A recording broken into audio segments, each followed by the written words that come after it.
Hello students, good morning students.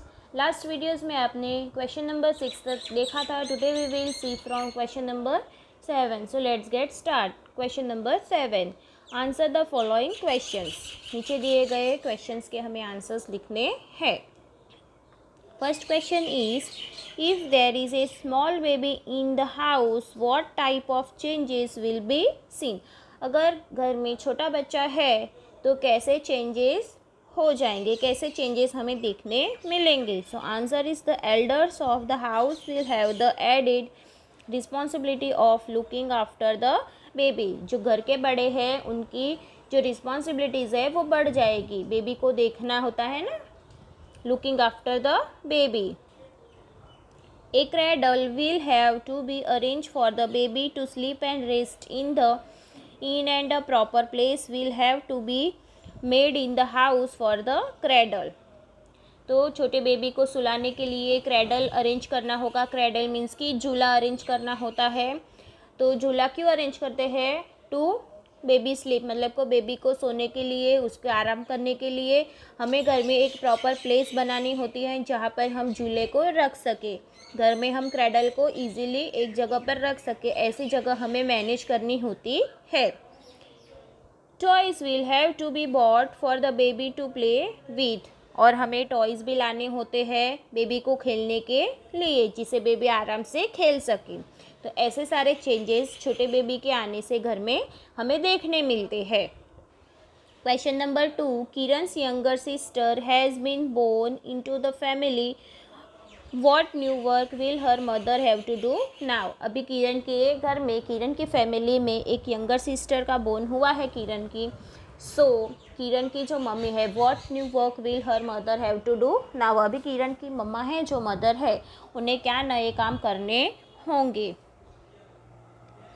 So answer is, किरण's mother will have the increase responsibility to bath and clean the baby, change its cloth time to time again, make it sleep on time and feed it well.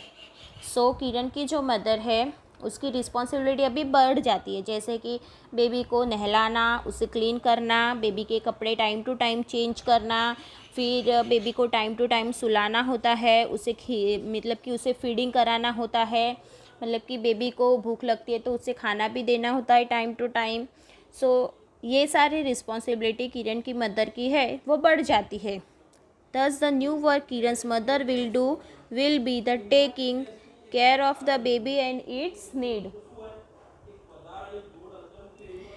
Thus, the new work Kiran's mother will do will be taking care of the baby and its need. मतलब कि जो baby की need के मुताबिक किरण की mother's के जो काम हैं वो बढ़ जाएंगे। Question number 3, Dipali's cousin Kaka's son got married. What changes will be there in Dipali's family now? Deepali का जो कज़िन है, मतलब कि काका का जो सन है, उसके मैरिज अभी हो गए हैं। तो दीपाली की फैमिली में क्या क्या चेंजेस आएंगे? What will be there in Dipali's family now? What changes?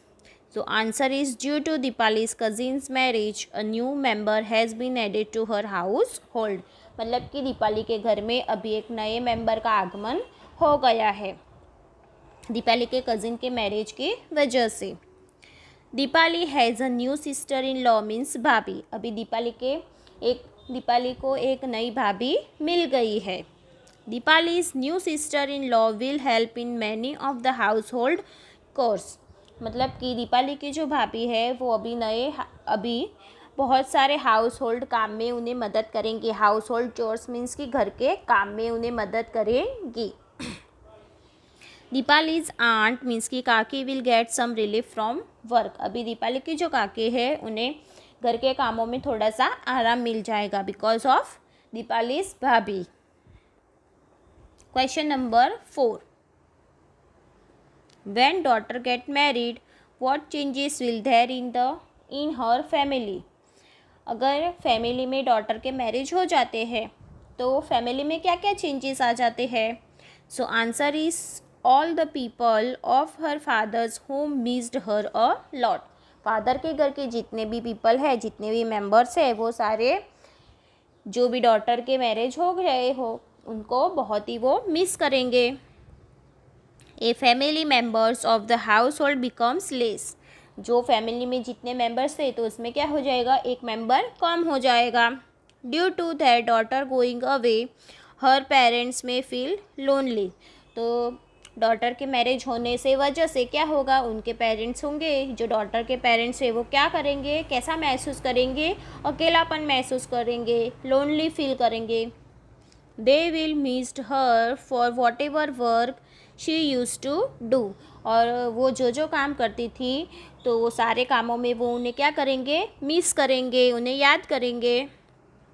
Now someone else or the father himself will have to do whatever work the daughter used to do, मतलब कि फादर हिमसेल्फ मतलब कि father खुद और बाकी सारे someone else और कोई सब लोग उन्हें उसे डॉटर को मिस करेंगे। जो डॉटर जो सारे काम करती थी तो वो काम के लिए सब लोग उससे क्या करेंगे, मिस करेंगे।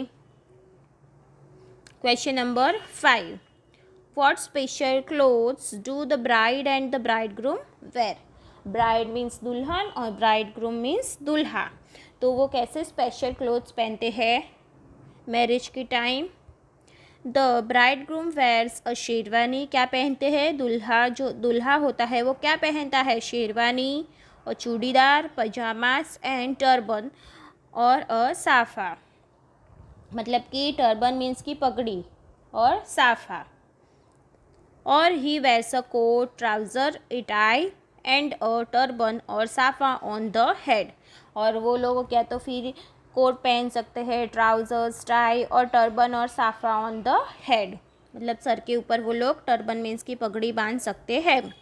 The girl wear a panetar, a blouse and petticoat, she wears a mod on her head, और गर्ल्स क्या पहनती है, पानीतर पहनती है, जो स्पेशल क्लोथ्स होते हैं शादी में पहनने वाले उसे कहते हैं पानीतर। A blouse and a petticoat and she wears a mod, मोड अपने सर के ऊपर लेती है। क्वेश्चन नंबर 6 आप लोगों को अटेम्प्ट नहीं करना है, you have to see question number 7, आप लोगों को अभी क्वेश्चन नंबर 7 देखना है। Question number 7 is what reasons can be there for changes in families, तो फैमिलीज़ में कौन से कारण की वजह से चेंजेस आ सकते हैं। So answer is when a family member has to leave the family for a job, मतलब कि जॉब की वजह से फैमिली मेम्बर्स को अपना घर छोड़ना पड़ता है। May be when a responsible members of the family passes away suddenly, या तो फिर घर में कोई रिस्पॉन्सिबल पर्सन है उसकी डेथ हो जाती है अचानक से, तो फिर उसकी फैमिली में बहुत सारे चेंजेस आ जाते हैं। When the financial condition improves and the family goes to live in a big luxurious house, या तो फिर फैमिली की जो फाइनेंशियल कंडीशन है वो अच्छी हो जाती है, इम्प्रूव हो जाती है, मतलब कि बढ़ जाती है, तो फैमिलीज़ बड़े घर में रहने जा सकती है लग्जूरियस हाउस में, तो फिर उनकी फैमिली में बहुत सारे चेंजेस आ जाएंगे। तो ऐसे ऐसे रीजंस की वजह से फैमिली में चेंजेस हो सकते हैं।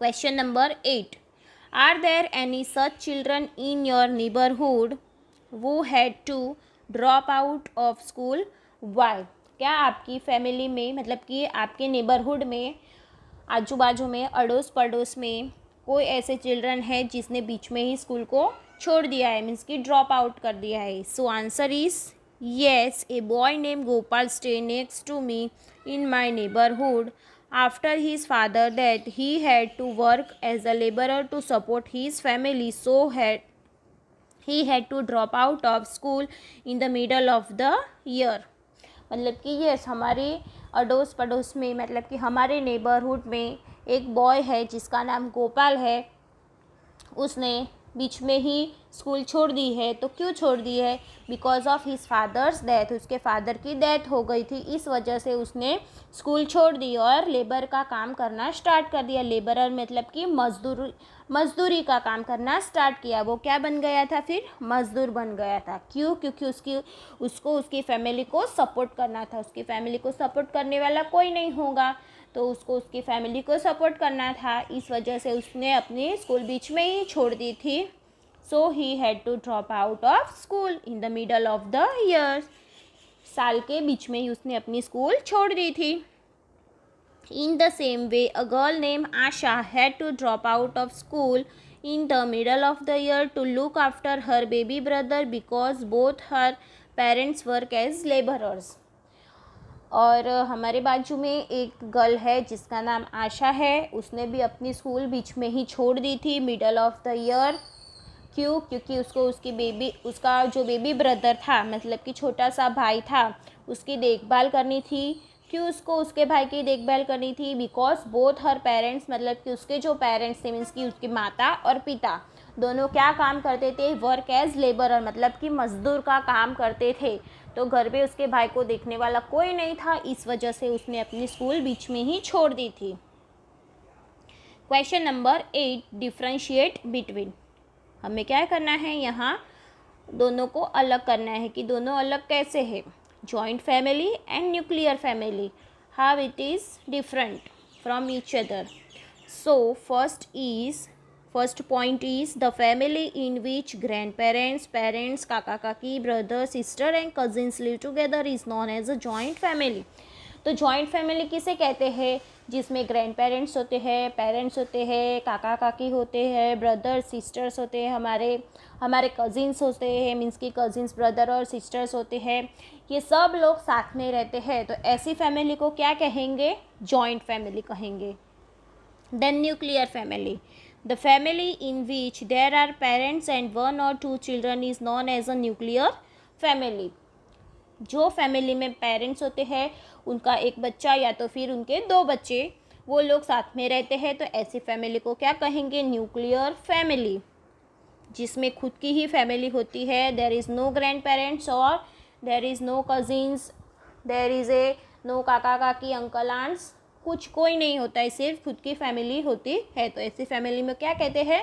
न्यूक्लियर फैमिली कहते हैं। Then point number 2, there is no tension of work in a joint family.